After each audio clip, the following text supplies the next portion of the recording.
बिस्मिल्लाहिर्रहमानिर्रहीम अस्सलाम वालेकुम। Welcome to my YouTube channel. आइए पहले वीडियो देखते हैं फिर बात करते हैं। इरशाद भट्टी साहब, हिकमत अमली का इंतज़ार था लेकिन फ़िलहाल कहा गया कि कॉल का इंतज़ार करें। ये हिकमत अमली है पाकिस्तान तहरीक इंसाफ की? जी नहीं, ये हिकमत अमली नहीं है। हिकमत अमली ये है जो पाकिस्तान तहरीक इंसाफ में तय हो रही है, वो ये है कि एक तो जलसे, जुलूस, रैलियाँ, लॉन्ग मार्च, मिनी लॉन्ग मार्च टाइप ये निकालेंगे, यानी दबाव बढ़ाएंगे। और दूसरा, अदालतों में लड़ेंगे। उनको ख्याल है कि अदालतों में अब करीब करीब है इमरान खान साहब की रिहाई। अच्छा। और तीसरा जो मेन वो उनका दंगल पड़ने वाला है वो है अमेरिका में। अमेरिका में पाकिस्तान तहरीक इंसाफ वाइट पेपर एक जारी करने जा रही है जो पिछले 3 साल उन पर हुआ। अमेरिका में मुलाकातें पाकिस्तान तहरीक इंसाफ के लोग जो बड़े बासर भी हैं, पैसे वाले भी हैं, जिन्होंने बड़ी फंडिंग भी की है रिपब्लिकन में, ट्रंप साहब की पार्टी में, तो वहाँ वो मुलाकातें भी कर रहे हैं। और उनकी अगले हफ्ते 2-3 बड़ी अहम मुलाकातें होने वाली हैं। इलेक्शन से पहले ट्रंप साहब से जुल्फ़ी बुखारी साहब की भी मुलाकात हो चुकी है और एक बासर पाकिस्तानी की भी हो चुकी है। मैंने उससे बात भी की, उस पाकिस्तानी से, उन्होंने कहा नाम नहीं बताना। 3 पाकिस्तानियों ने डिनर भी दिया, उनसे भी हो चुकी है। ट्रंप की बहू से भी हो चुकी है। और जो मुतवक्का वज़ीर हैं अमेरिका के, उनसे भी वो राब्ते में हैं। और वहाँ जलसे जुलूस भी होंगे, रैलियां भी होंगी। तो हिकमत अमली आपको नहीं लगता कि पीटीआई ऐसे अमल से अपनी ही बात की नफी कर रही है? जब वो इख्तिदार में थे तो कहते थे बैरूनी मुदाखला, जब अदम एतमाद के जरिए खान साहब की हुकूमत को घर चलता किया गया तो कहा गया जी हमें अमेरिका ने निकाला। और अब जब वापसी की उम्मीदें उनकी हैं तो वो अमेरिका से ही है, यानी अमेरिका ही निकालेगा। तो ये कॉल ऑफ फेल में तजाद आपको दिखाई नहीं दे रहा? नहीं, अमेरिका निकालेगा नहीं, अमेरिका निकाल नहीं सकता। वो कहते हैं, वो दबाव डलवा रहे हैं कि मज़ीद मुकदमे ना बने, मज़ीद जुल्म सितम ना हो, मज़ीद हमारी सियासी स्पेस जो छिन गई है वो हमें वापस दी जाए। डेफिनेटली कल पाकिस्तान तहरीक इंसाफ कह रही थी कि ये मुदाखलत है या साजिश है या रिजीम चेंज है। अब कल मुझे लगता है आने वाला है कि हुकूमत बयानों में, तकरीरों में कह रही होगी कि देखो ये भी तो मुदाखलत है। तो बहरहाल ये 2-3 तरह की हिकमत अमलियाँ हैं। सवाबी जलसा कामयाब जलसा था, कोई शक नहीं है। इस वक्त एक हुकूमत में होने के बावजूद कभी आप कहिएगा कि बिलावल भुट्टो को कि कोई जलसा कर लें सिंध के बाहर, या नवाज हाउस ऑफ शरीफ को कहिएगा कि वो कोई जलसा कर लें सरकारी वसाइल के बगैर।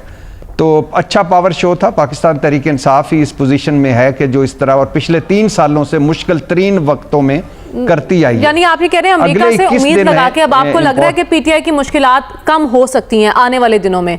मुश्किलात कम होती दिखाई दे रही हैं आपको? अगर आप मेहरबानी करें, क्योंकि अब बाबा बाइडन की हुकूमत नहीं रह गई, आप मेरी बात सुन लें। आप थोड़ा सा कॉन्फिडेंस जो है वो ख़त्म करें। अब ट्रंप साहब की हुकूमत आ गई है। अगले 21 दिनों में इमरान खान कॉल देंगे। इमरान खान साहब अब कॉल क्या होगी? लॉन्ग मार्च होगा या धरना होगा? अच्छा। हल्फ भी लिया है आज अली अमीन गंडापुर साहब ने कि, और कहा क्या है कि बोरिया बिस्तरा बांध लें, एक सफ़ेद चादर ले लें और ये सफ़ेद चादर कफन होगी और इज्जत भी होगी। और जब हम घर से निकलेंगे तो वापसी तभी होगी। जज्बाती तकरीर थी, जाहिर है इसी तरह की तकरीरें जलसों में होती हैं। तो वापसी तब होगी जब इमरान खान की रिहाई या जेल या मौत। अब आप लॉन्ग मार्च, इमरान खान का लॉन्ग मार्च भी आपने देखा, इमरान खान के लॉन्ग मार्च भी, बिलावल भुट्टो का कांपे टांग जाने वाला 3,500-4 हज़ार बंदों का लॉन्ग मार्च भी आपने देखा, मौलाना साहब का भी लॉन्ग मार्च देखा, धरना भी इमरान खान साहब का और ताहिर कादरी साहब के आपने देखे। 126 दिन का इमरान खान ने तो धरना दिया था, मौलाना साहब का धरना भी देखा। अब सूरत हाल क्या है? सूरत हाल ये है कि बिलाशुबा 26वें आईनी तरमीम के बाद जो थिएटर या सर्कस या तमाशा लगा है उसने इस मुल्क की जड़ों को हिला दिया है। ठीक है। कोई फील कर, हमारे यहाँ फील नहीं होता, लकड़ अज़म पत्थर अज़म है। बिलाशुबा मैंडेट चोरी, बिलाशुबा हर किस्म का जुल्म सितम, बिलाशुबा चादर चार दीवारी, बुनियादी इंसानी हकूक आपके सामने है, जो जुल्म हुआ है। लेकिन धरना माइनस इमरान बड़ा मुश्किल है। धरना ऐसा होना माइनस इमरान कोई कामयाब तरीन तहरीक चलेगी? नहीं, ऐसा नहीं लगता। और इस तहरीक से इमरान खान अदालतों से रिहा हो जाएंगे? ऐसा नहीं लगता। तो ये एक दबाव होगा, एक प्रेशर होगा। और हुकूमत माशाल्लाह, मैं बाकी छोड़े, एक छोटी सतह पे मेरा हाफजाबाद डिस्ट्रिक्ट है, पिंडी भट्टियाँ, वहाँ मैं भट्टी बरादरान है, मेहदी हसन भट्टी, क्या क्या कमाल मैं सुनता हूँ कभी कभी के पर्चे, मुकदमे, फसल ना उठाने दो भट्टियों को, अच्छा। ट्रांसफार्मर इनका उतार दो, दफ्तर सील कर दो, बिजली काट दो, बिजली के बिल ज़्यादा भेज दो, घर गिरा दो। पुलिस इंतज़ामिया इसके पीछे, पंजाब हुकूमत है या वहाँ की मकामी मुस्लिम लीगी हैं। मैं हैरान हूँ कि अब और क्या चाहिए, सारा कुछ तो हो गया है, अब छोड़ दें ये सारा कुछ। तो अल्हम्दुलिल्लाह हुकूमत जो है, आप कह रहे हैं पीटीआई की हिकमत अमली है प्रेशर बिल्ड करना और दबाव बढ़ाए रखना। भट्टी साहब, पूरे मुल्क में दहशतगर्दी के अफरीत में हम फंसे हुए हैं, लेकिन बलूचिस्तान और खैबर पख्तूनख्वा सबसे ज़्यादा मुतासिर हो रहे हैं। हमें करना क्या होगा इसके लिए? सबसे पहले तो सब शहीदों को सलाम, सब गाजियों को सलाम। और बहुत ही अफसोसनाक सानिया है, मासूम बेगुनाह जानों से जा रहे हैं और ये दहशतगर्दी की नई लहर है और बड़ी खौफनाक लहर है। और दुख की बात यह है कि हम बहैसियत कौम नफ़रत और तकसीम में, नफ़रत में घिरे हुए हैं, तकसीम में, तकसीम दर तकसीम है। हम उस तरह अपनी फोर्सेस के पीछे, अपनी फ़ौज के पीछे, अपने इन लोगों के पीछे जो जान हथेलियों पर रख कर मुल्क की हिफाजत कर रहे हैं, उनके पीछे नहीं खड़े हुए, हम ऑल आउट नहीं जा रहे। हम अपने अपने मफादात, अपने अपनी चीज़ों में पड़े हुए हैं। 1000 से ज़्यादा बड़े वाक़यात हुए हैं पिछले 6 महीने में। बलूचिस्तान में एक हफ़्ते में 17 दहशतगर्दी के वाक़यात हो चुके हैं। सिक्योरिटी फोर्सेस पर हमले, फ़ौज पर हमले, पुलिस पर हमले, सिविलियन आबादी पर हमले।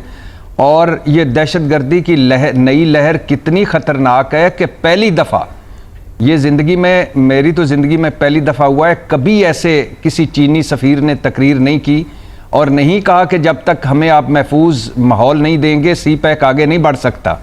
ये हमारा वो दोस्त मुल्क है जिसने कभी गिले शिकवे करता रहा, लेकिन एक बंद कमरे में हल्के फुल्के इस तरह तकरीरों में कभी नहीं बात आई। और जब आपका खैर से एजाज़ी किस्म का एक डिप्टी वज़ीर आज़म भी वहाँ बैठा हो और जो सारा कुछ तरीके इंसाफ पर डाल रहा हो वहाँ बैठकर, तो ये अगर चीन भी आपको कह रहा है तो इसका मतलब है बहुत मसाइल हैं। और कौन है इसके पीछे?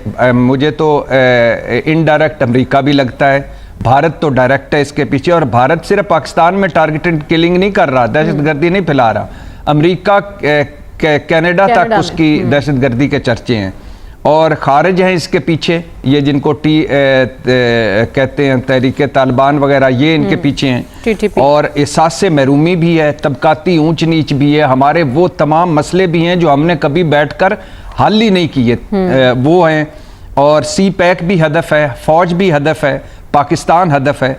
और बलूचिस्तान के कुछ अपने मसाइल हैं और केपी के कुछ अपने मसाइल हैं। बलूचिस्तान में बहुत सारे ऐसे इलाके हैं जो एक यानी शाम होते ही वो वहाँ कोई हुकूमती रिट नहीं होती और हत्ता के केपी।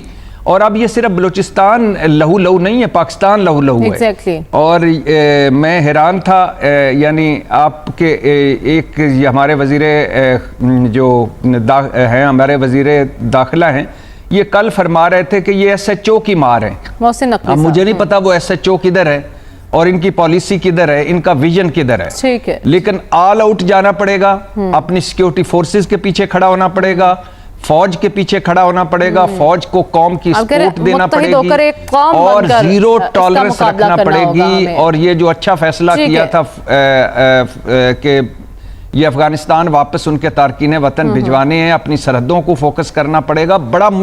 बहुत ही मुश्किल जंग है और आपका एक बुज़दिल और डरपोक किस्म का दुश्मन जो है वो छुपा होता है और वो कोई भी लम्हा देखकर आप पर हमलावर होता है।